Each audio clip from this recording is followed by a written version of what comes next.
इस वीडियो के अंदर हम आपको राजस्थान माध्यमिक शिक्षा बोर्ड 2025 के जो आपके मॉडल पेपर आए हैं कक्षा 10वीं के, उसमें हम जो विज्ञान विषय है साइंस का, हम आपको बिल्कुल सटीक सॉल्यूशन कराने वाले हैं। यानी 100% हम इसका बिल्कुल आपको सटीक सॉल्यूशन कराएंगे पूरे पेपर का। 100% जो हम आपको आंसर बता रहे हैं वो सही है, तो उसे आप अपनी कॉपी में नोट डाउन कर सकते हैं। और ये आपके लिए मोस्ट इंपॉर्टेंट पेपर है, क्योंकि इसी के आधार पर आपका बोर्ड का पेपर भी बनेगा। और आपके अर्धवार्षिक के लिए भी मोस्ट इंपॉर्टेंट हो जाता है, क्योंकि उसमें भी लगभग पूरा ही सिलेबस आ रहा है। तो देखिए, बहुविकल्पी प्रश्न आपको दिए गए हैं। तो उसमें पहला जो बहुविकल्पी प्रश्न है वो आपको दिया है, नीचे एक अभिक्रिया दी गई है, उसमें असत्य कथन आपको बताना है। ये अभिक्रिया आपके पता है कि लेड ऑक्साइड की अभिक्रिया है, जिसमें कार्बन के साथ हम करा रहे हैं। तो इसमें कौन सा कथन असत्य है बताना है। शीशा अपचयित हो रहा है, शीशा उपचयित होता है, तो ये कथन गलत हो जाएगा। कार्बन डाइऑक्साइड का उपचयित हो रहा है, कार्बन डाइऑक्साइड अपचयित होती है इस अभिक्रिया में, तो ये भी गलत हो जाएगा। कार्बन उपचयित हो रही है, बिल्कुल सही है ये कथन। और लेड ऑक्साइड उपचयित हो रहा है, ये भी अपचयित हो रहा है, ये भी सही है। ठीक है, उपचयित होता तो गलत हो जाता, अपचयित हो रहा है तो इसलिए सही है। तो मतलब पहला और दूसरा गलत है, तो अ वाला इसमें राइट हो जाएगा, क्योंकि असत्य कथन हमें बताना था। अगला सवाल देखें आप, लोहे के फ्राइंग पैन को जंग से बचाने के लिए कौन सी विधि को उपयोग में लेते हैं अपन। ठीक है, ग्रीस लगाते हैं, बिल्कुल ग्रीस लगाते हैं। पेंट लगाते हैं, बिल्कुल पेंट भी लगाते हैं। जिंक की परत चढ़ाते हैं, हाँ। तो उपयुक्त सभी वाला इसमें उत्तर सही हो जाएगा। अगला क्वेश्चन है आपका, एथेन का जो आणविक सूत्र है, आपको पता है कि 2 कार्बन और 6 हाइड्रोजन होते हैं। इसमें कितने आबंध बनेंगे। ठीक है, कितने आबंध बनेंगे, तो देखिए आप इसमें कितने आबंध बन सकते हैं। तो कार्बन कार्बन का 1 आबंध बन जाएगा, और फिर आपके 3 हाइड्रोजन के आबंध बन जाएंगे। ठीक है, यहाँ पे, और 3 ही यहाँ पे भी बनेंगे सेम। तो कितने आबंध हो गए, 3 3 6 7 आबंध हो गए। तो इसमें कौन सा उत्तर सही हो जाएगा, ब वाला, 7 आबंध बनेंगे इसमें। ठीक है, अगला क्वेश्चन आपको दिया है, आपको आयरन ऑक्साइड की अभिक्रिया एल्यूमिनियम के साथ करा रहे हैं हम। ठीक है, तो इससे जो हमारे बन रहा है, ये इस अभिक्रिया कौन से प्रकार की अभिक्रिया है, तो देखें यहाँ पे हम आपको इसमें बताते हैं। ये आयरन ऑक्साइड है, ठीक है, ये संतुलित अभिक्रिया है। और ये एल्यूमिनियम हो गया, इससे क्या बन रहा है, एल्यूमिनियम ऑक्साइड बन रहा है। ठीक है ना, एल्यूमिनियम ऑक्साइड बन रहा है, और आयरन अलग हो जाएगा। ठीक है, आयरन अलग हो जाएगा। तो इसमें देखें आप, ये जो ऑक्साइड है ये किसके साथ जुड़ गया, एल्यूमिनियम के साथ जुड़ गया, मतलब एक का विस्थापन हो गया, जगह बदल गई। तो ये विस्थापन अभिक्रिया, अगर 2 की जगह बदल जाती तो वो द्विविस्थापन होती, तो 1 की बदली, तो इसलिए द वाला इसमें राइट हो जाएगा, विस्थापन अभिक्रिया। अगला सवाल आपको दिया है, कोई विलियन अंडे के पीसे हुए कवच से अभिक्रिया करके एक गैस उत्पन्न करता है जो चूने के पानी को दूधिया कर देती है। इस विलियन का क्या नाम है, HCl अम्ल। ठीक है, HCl अम्ल जो है ये इसमें आपके राइट आंसर हो जाएगा।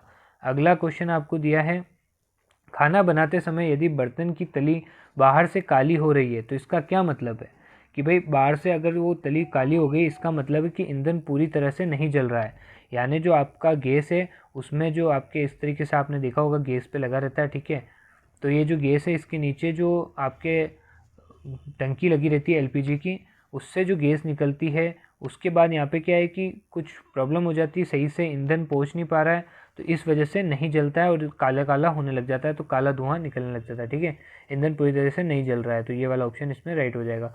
पादप में जाइलम उत्तरदायी है, कौन सा जाइलम उत्तरदायी है पादप के अंदर, तो आपको पता है कि भाई कौन सा जाइलम जो है वो रिस्पॉन्सिबल होता है, तो जल का वहन, क्या होता है, ट्रांसपोर्ट ऑफ वाटर, जल का वहन।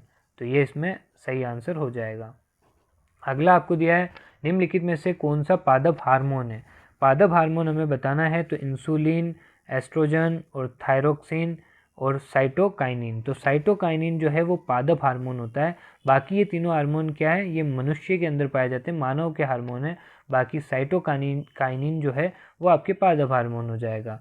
अगला क्वेश्चन आपको दिया गया है, सीधी रेखा में चलने के लिए मस्तिष्क का कौन सा भाग उत्तरदायी होता है।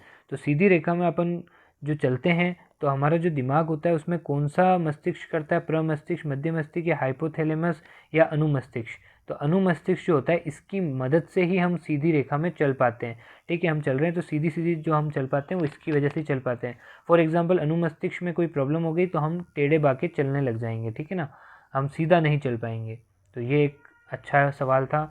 अमीबा में जनन की विधि है, अमीबा में जो जनन की विधि है, जो एक लिंगिक आपके पादप होता है, ठीक है, जीव है, एक लिंगिक जीव है अमीबा, उसमें जनन की विधि है। तो इसमें कैसा जनन होता है, तो इसमें द्विखंडन जनन होता है। कैसा होता है, द्विखंडन जनन। ठीक है, बाइनरी फिजन। जिसको कहते हैं। आनुवांशिकता के जनक कौन है? आनुवांशिकता के जनक आप सबको पता ही होगा, ग्रेगर जोन मेंडल है। मटर के पौधे पे इन्होंने रिसर्च करी थी, इन्हीं को आनुवांशिकता का जनक भी कहा जाता है। तो ग्रेगर जोन मेंडल इसमें राइट आंसर हो जाएगा। निम्नलिखित में से जैविक घटक है, इसमें से जैविक घटक कौन सा है? तो आप सबको पता है कि इसमें जो पादप, मृदा, जल और वायु, इसमें पादप जैविक घटक है। पेड़ पौधे जिंदा होते हैं, हमें पता है वो सांस लेते हैं, ठीक है। तो जैविक घटक पादप हो जाएंगे, मृदा, जल और वायु नहीं है, ठीक है, अजैविक घटक हो गए। जल का निरपेक्ष अपवर्तनांक है, तो जल का निरपेक्ष अपवर्तनांक कितना होता है? 1.33। कितना होता है? 1.33। तो ये इसमें स वाला उत्तर राइट हो जाएगा। वास्तविक सूर्यास्त एवं आभासी सूर्यास्त के मध्य समय का अंतर लगभग होता है, कितना होता है? तो आप सबको पता है कि वास्तविक जो सूर्यास्त है और जो आभासी सूर्यास्त होता है, यानी हमें जो दिखता है, तो 2 मिनट का अंतर होता है। इतना लेट हो जाता है तो 2 मिनट का अंतर होता है, ठीक है। नेक्स्ट क्वेश्चन आपको दिया है जो आपके फिजिक्स से लिया गया है, यानी भौतिक विज्ञान से लिया गया है। तो कोई विद्युत बल्ब 220 वाट के जनित्र से जुड़ा हुआ है। यदि बल्ब से 0.5 एम्पियर की विद्युत धारा प्रवाहित होती है तो बल्ब की शक्ति होगी। तो बल्ब कितनी शक्ति होगी? बहुत आसान सवाल है ये। देखो, ये जो बल्ब है 220 वाट का है, ठीक है। बल्ब को अपन मारते हैं वाट में, तो 220 वाट का बल्ब है और 1 वाट जो है उसमें कितने एम्पियर की विद्युत धारा प्रवाहित हो रही है? 0.5, ठीक है। तो अब हमें क्या करना है कि हमें 220 का निकालना है, तो 220 वाट का निकालना है शक्ति का। तो 220 को 0.5 एम्पियर से मल्टीप्लाई कर देंगे, क्योंकि एक में 0.5 हो रही है तो 220 में कितनी होगी? तो आपको पता है कि भाई ये ऐसे भी कर सकते हो, आप चाहो तो इसको हटा के भी कर सकते हो, है ना। फिर 5 से मल्टीप्लाई कर दो। और ऐसे नहीं करना है तो भी बहुत आसान तरीका है। देखो, ऐसे भी कर सकते हो आप, जैसे इसको 0.5 से मल्टीप्लाई करना है तो आपको पता है कि भाई 1 से मल्टीप्लाई करेंगे तो सेम संख्या आती है, 2 से मल्टीप्लाई करेंगे तो डबल हो जाती है। तो अगर आधे से मल्टीप्लाई करेंगे तो ये हाफ हो जाएगी। तो 220 का आधा कितना होता है? 110। तो 110 इसमें राइट आंसर हो जाएगा, 110 वाट इसमें उत्तर आएगा। अगला सवाल है, किसी चालक के प्रतिरोध का मान निर्भर करता है। किसी चालक के प्रतिरोध का मान निर्भर करता है, किस पर निर्भर करता है? तो देखो, चालक की लंबाई पर बिल्कुल करता है, ठीक है। चालक के अनुप्रस्थ काट के क्षेत्रफल पर, हाँ। और चालक के पदार्थ की प्रकृति पर, बिल्कुल। उपयुक्त सभी इसमें राइट उत्तर हो जाएगा। द ऑप्शन इसमें राइट है, तीनों ही निर्भर करता है, तीनों पर। अगला आपको दिया है, लघु पतन के समय विद्युत परिपथ में धारा का मान है। तो धारा का मान कितना होता है? तो इसमें धारा का मान होता है जो आपके परिवर्तन नहीं होता है, या निरंतर परिवर्तन होता है, या बहुत कम हो जाता है, या बहुत अधिक बढ़ जाता है। तो बहुत अधिक बढ़ जाता है, द वाला ऑप्शन इसमें राइट हो जाएगा। अगला है, चुंबक के सजातीय ध्रुवों में परस्पर होता है। सजातीय ध्रुवों में क्या होता है परस्पर? तो आकर्षण होता है, बिल्कुल। चुंबक में आकर्षण होता है कि नहीं होता है? प्रतिकर्षण भी होता है, ठीक है, रिपल्शन भी होता है और आकर्षण भी होता है, अट्रैक्शन भी होता है, और रिपल्शन बोथ यानी प्रतिकर्षण दोनों ही होते हैं। तो इसमें कौन सा वाला उत्तर हो जाएगा? तो इसमें देखें आप, उपयुक्त में से कौन सा नहीं है, ठीक है, उपयुक्त में से कोई नहीं। तो चुंबक में सजातीय ध्रुवों में परस्पर होता है। सजातीय जब ध्रुव है तो वहाँ पर प्रतिकर्षण होता है। क्या होता है? प्रतिकर्षण। तो इसमें प्रतिकर्षण सही उत्तर हो जाएगा। रिक्त स्थान के सवाल आ गए हैं अब आपके। पहला सवाल है, शाक सब्जियां यानी वनस्पति द्रव्यों को विघटित होकर कंपोस्ट बनना कौन सी अभिक्रिया है? तो ये कौन सी अभिक्रिया है?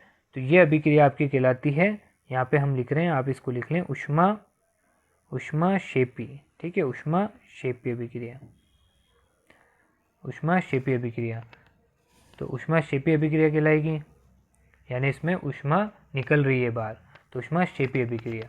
अगला देखें आप, अगला आपको ये अभिक्रिया दी गई है और इस अभिक्रिया से क्या तत्व बन रहा है ये आपसे पूछ रहा है। तो कौन सा तत्व बनेगा? तो आपको पता है कि जो Mn है वो टूट जाता है, तो Mn हो गया, ठीक है। इसके आगे जो 3 है वो 3 आपको रखना पड़ेगा, क्योंकि इसको हमें संतुलित करके लिखना है। तो मैं इसको एक बार सही से लिख देता हूँ, M और N आ जाएगा यहाँ पे, ठीक है। N के मतलब स्मॉल में आएगा, ठीक है, 3 हो गया। और अब आपको एक क्या बनेगा इसके साथ? अब देखो, एल्यूमिनियम आपको पता है, एल्यूमिनियम आ जाएगा, फिर ऑक्साइड बनेगा, ठीक है। तो एल्यूमिनियम ऑक्साइड बन जाएगा यहाँ पे, और यहाँ पे 2 आ जाएगा। तो ये संतुलित अभिक्रिया, ये आप इसमें लिख सकते हैं, ये करेक्ट आंसर आपका होगा। तीसरा प्रश्न आपको दिया है, खाली स्थान तथा खाली स्थान मिलकर केंद्रीय तंत्रिका तंत्र बनाते हैं। किन किन चीज़ों से मिलकर केंद्रीय तंत्रिका तंत्र बनता है? तो आपको बता दें मस्तिष्क जो होता है आपका, ठीक है, मस्तिष्क हो गया, केंद्रीय तंत्रिका तंत्र है और मस्तिष्क का नाम ना है ऐसा हो ही नहीं सकता है, तो मस्तिष्क हो गया। और क्या होता है, रीढ़ की हड्डी, ठीक है, रीढ़ की हड्डी, इससे ही तंत्रिका तंत्र का निर्माण होता है, ठीक है। तो ये दोनों तंत्रिका तंत्र बनाते हैं, तो यहाँ पे मस्तिष्क आ जाएगा, यहाँ पे रीढ़ की हड्डी आ जाएगा। आगे देखें आप, ओजोन परत सूर्य से आने वाली खाली स्थान से सुरक्षा प्रदान करता है। तो कौन सी किरणों से सुरक्षा प्रदान करता है, यूवी रेज से, अल्ट्रावायलेट रेज, ठीक है, यूवी रेज जो होती है अल्ट्रावायलेटेड उससे करता है, मतलब इसको हिंदी में क्या कहते हैं, पराबैंगनी किरणें, ठीक है, पराबैंगनी किरणें, पराबैंगनी किरणें, या फिर हम इसको विकिरण भी कह सकते हैं, ठीक है। तो ये आप इसमें उत्तर में लिख सकते हैं, इससे सुरक्षा प्रदान करती है ओजोन परत, O3, ठीक है। 1 किलो आवर का मान खाली स्थान जूल के बराबर होता है। कितना होता है, तो कितने जूल होता है इसमें, इसमें लगभग आप याद रखें 3.6 इंटू, इसमें क्या होगा 1 लाख, ठीक है, यानी 60 आ जाएंगे, इकाई, दाई, सैकड़ा, हज़ार, 10,000, लाख, ठीक है, 10 लाख, लगभग 10 लाख आपके इसमें मान रहेगा, ठीक है। तो 3.6 इंटू 10 लाख ये इसमें आपके हो जाएगा। अगला सवाल देखें आप, पास लिपटे विद्युत रोधी तांबे के तार की अनेक फेरों वाली बेलनाकार कुंडली को खाली स्थान कहते हैं। क्या कहते हैं इसको, इसको कहते हैं परिनालिका। क्या कहते हैं, परिनालिका, इसमें परिनालिका उत्तर हो जाएगा।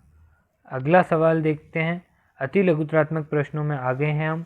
समजातीय श्रेणी किसे कहते हैं, तो आपको पता है कि समजातीय श्रेणी कौन सी होती है, यौगिकों की एक ऐसी श्रृंखला होती है, ठीक है, यौगिकों की एक ऐसी श्रृंखला जिसमें जो कार्बन जो होता है आपका, ठीक है, कार्बन श्रृंखला में स्थित हाइड्रोजन को एक ही प्रकार का प्रक्रियात्मक समूह प्रतिस्थापित करता है। एक ही प्रकार का जो होता है प्रक्रियात्मक समूह, कार्बन श्रृंखला में उपस्थित जो हाइड्रोजन है उसको एक ही प्रकार का जो आपके प्रक्रियात्मक समूह होता है वो प्रतिस्थापित करता है, उसी को समजातीय श्रेणी कहते हैं। इसके उदाहरण भी आप सबको पता होंगे, CH3, ठीक है, H हो जाएगा, ये आपके हो सकता है। इसके अलावा क्या हो सकता है, C2H5H50H हो सकता है, ठीक है, और C3H70H हो जाएगा, ये हो सकते हैं, ये इनके उदाहरण हो सकते हैं। आगे देखें, अगला सवाल दिया गया है आपको इनका पूरा जो सॉल्यूशन है जो आपको रिटर्न में चाहिए होगा, मुझे पता है आपको देखकर उसको उतारना भी होगा, तो वो हम आपको PDF के द्वारा प्रोवाइड करा देंगे, ठीक है। PDF आपको मिल जाएगी उसकी, तो वो PDF आपको कैसे मिलेगी और बाकी सारे सब्जेक्ट के जो डिटेल सॉल्यूशन है वो भी आपको कैसे मिलेंगे उसके बारे में भी हम आपको अभी बता देंगे। पहले हम कुछ प्रश्न और देख लेते हैं। तेल एवं वसा युक्त खाद्य पदार्थों को नाइट्रोजन से प्रभावित क्यों किया जाता है, ठीक है, प्रभावित क्यों किया जाता है। तो आप सबको पता है कि तेल एवं वसायुक्त जो खाद्य पदार्थ को नाइट्रोजन से प्रभावित किया जाता है, क्योंकि नाइट्रोजन क्या है, एक अक्रिय गैस होती है। नाइट्रोजन कैसी गैस होती है, अक्रिय गैस, ठीक है। अक्रिय गैस जो होती है नाइट्रोजन, ये ऐसे खाद्य पदार्थों को ऑक्सीकृत कर देती है। आप सबको पता है क्या कर देगी, ये ऑक्सीकृत कर देगी खाद्य पदार्थों को, ठीक है, ऑक्सीजन की मात्रा बढ़ा देगी, ऑक्सीकृत कर देगी होने से ठीक है, तो ये ऑक्सीकृत हो जाएगी, तो इससे बचाने के लिए हम इसका उपयोग करते हैं, ठीक है। ऑक्सीकृत हो गई तो सड़ जाएगी, खराब हो जाएगी जो खाद्य पदार्थ है, तो खराब होने से बचाने के लिए, ऑक्सीकृत होने से बचाने के लिए जो हम इसका नाइट्रोजन का प्रयोग करते हैं, क्योंकि ये अक्रिय गैस है, ये क्रियाशील गैस नहीं होती है। अगला सवाल आपको दिया है, एक ताज़ा दूध के pH का मान 6 होता है, दही बन जाने पर इसके pH का मान में क्या परिवर्तन होगा। तो दही बन जाने पर pH मान क्या होगा, ठीक है, दूध का pH मान कितना है, 6 है। ये भी आप याद रखें, क्योंकि देखो आपके जब हाफेली में सवाल बनेगा ना, तो ऐसे ही बन सकता है कि दूध का pH मान बताइए, 1 नंबर का सवाल आ गया ऑब्जेक्टिव में, तो आपको 4, 5, 6, 7 ऑप्शन दे देगा, तो 6 इसमें ऐसे भी आपको याद रखना होगा, ठीक है। हाफेली के लिए भी मोस्ट इंपॉर्टेंट क्वेश्चंस हम बिल्कुल डिटेल के अंदर आपको समझाएंगे, याद भी करा देंगे ट्रिक से भी, ठीक है, ट्रिक से भी समझा देंगे, फ़ोटोज़ भी दिखा देंगे, अच्छे से हम आपको याद करा देंगे। पूरा एक ही वीडियो लाते हैं हम, आपको पता है हमारी सिर्फ एक सब्जेक्ट की एक ही वीडियो आती है एग्ज़ाम से पहले, और उससे आपका लगभग जो 70 नंबर का आपका पेपर होने वाला है अर्धवार्षिक परीक्षा का, उसमें से कम 60 नंबर के क्वेश्चन आपको उसी एक वीडियो से मिल जाएंगे। वैसे 60 से ज़्यादा ही मिलते हैं, पूरा पेपर ही आ जाता है, पर फिर भी 60 नंबर तक तो आपके 100% मिलना ही मिलना है, उसी में से आते हैं, क्योंकि हम उसमें बहुत अच्छे से आपको हर चीज़ समझा भी देते हैं, याद भी करा देते हैं, और लगभग आप उसके आसपास के सवाल का भी जवाब देते हैं। तो दही बन जाने पर इसके पीएच के मान में क्या परिवर्तन होगा? तो देखिए, तेल जो आपके पता है कि भाई दूध का पीएच मान 6 होता है, ठीक है, ये तो आपने अभी देखा। और दही बनने पर दही का पीएच मान क्या हो जाएगा? वो क्या हो जाएगा? अपेक्षाकृत क्या हो जाएगा? ये अपेक्षाकृत कम हो जाता है, ठीक है, अपेक्षाकृत कम हो जाएगा, इसका पीएच मान कम हो जाएगा। तो दही का पीएच मान जो होगा वो क्या होगा? 6 से कम हो जाएगा, क्योंकि आपको पता है कि भाई वो थोड़ा अम्लीय हो जाएगा, ठीक है, शार्क में तो जाएगा नहीं, बढ़ेगा तो है ही नहीं, ठीक है, 7 तो उदासीन हो जाएगा और 7 से ऊपर तो क्षारीय हो जाएगा, तो 7 से नीचे ही होगा, मतलब 6 अम्लीय होता है और उससे भी ज़्यादा खट्टा होने लग जाता है तो और ज़्यादा अम्लीय होता है, ठीक है। तो दही का पीएच मान 6 से कम होगा, ये आपको लिखना था इसमें 1 नंबर के लिए। सोडियम क्लोराइड की इलेक्ट्रॉनिक बिंदु संरचना बताइए। तो सोडियम क्लोराइड की जो इलेक्ट्रॉनिक बिंदु संरचना है बहुत सिंपल है। देखो, आपको पता है कि भाई सोडियम क्लोराइड है, उसमें 2, 8 और 1, ठीक है, ये आपके रहते हैं मान। तो आपको पता है जो 1 है ये इसको दान देगा, ठीक है, Na जो है सोडियम वो इसको दान देगा, तो यहाँ पे आप इसको पॉइंट से बता सकते हैं। आगे देखें, और क्लोराइड जो है वो लेगा, तो क्लोराइड में भी एक कमी होती है ना, क्लोराइड जो है अपना उसमें भी एक कमी होती है, तो ये इसको ये दान दे देगा, ठीक है। रुको मैं इसमें थोड़ा सा कलर भी चेंज कर देता हूँ, ठीक है, ये बिंदु हो गया, ये इसने दान दिया है, ठीक है ना, तो ये इसने ले लिया क्लोराइड ने, तो ये इसकी बिंदु संरचना इस तरीके से बनेगी लगभग, तो ये आपको ऐसे बनानी है, ठीक है। और क्लोराइड का जो मान होता है वो भी मैं आपको बता देता हूँ। क्लोराइड का जो मान होता है वो क्या होता है? 2, 8 और 7। सबका मान आपको याद रखने की ज़रूरत नहीं है, जो जो आपके इस्तेमाल में आ रहे हैं, जो जो आपके सवाल बन रहे हैं, उनका मान तो आपको मिनिमम पता होना ही चाहिए। रक्त दाब मापने वाले यंत्र का क्या नाम है? तो रक्त दाब मापने वाले यंत्र का क्या नाम है? इसका नाम जो है वो है आपके सफाइग्नोमेनोमीटर, ठीक है, सफाइग्नोमेनोमीटर, ये आपके रक्त दाब मापने वाले यंत्र का नाम है। इसी को सिंपल भाषा में क्या कहते हैं? ये तो वैज्ञानिक भाषा में कहते हैं, ठीक है, सफाइग्नोमेनोमीटर, और इसी को सिंपल भाषा में हम कहते हैं रक्तचाप मापी। क्या कहते हैं? रक्तचाप मापी, इसी को हम कहते हैं, ठीक है। तो रक्तचाप मापी सफाइग्नोमेनोमीटर। अगला सवाल आपको दिया है, मानव तंत्रिका तंत्र की सबसे छोटी संरचनात्मक इकाई कौन सी है? ठीक है, तो कौन सी है संरचनात्मक इकाई? आपको पता है सबसे छोटी कौन सी होती है भाई? न्यूरॉन होती है। कौन सी होती है? न्यूरॉन।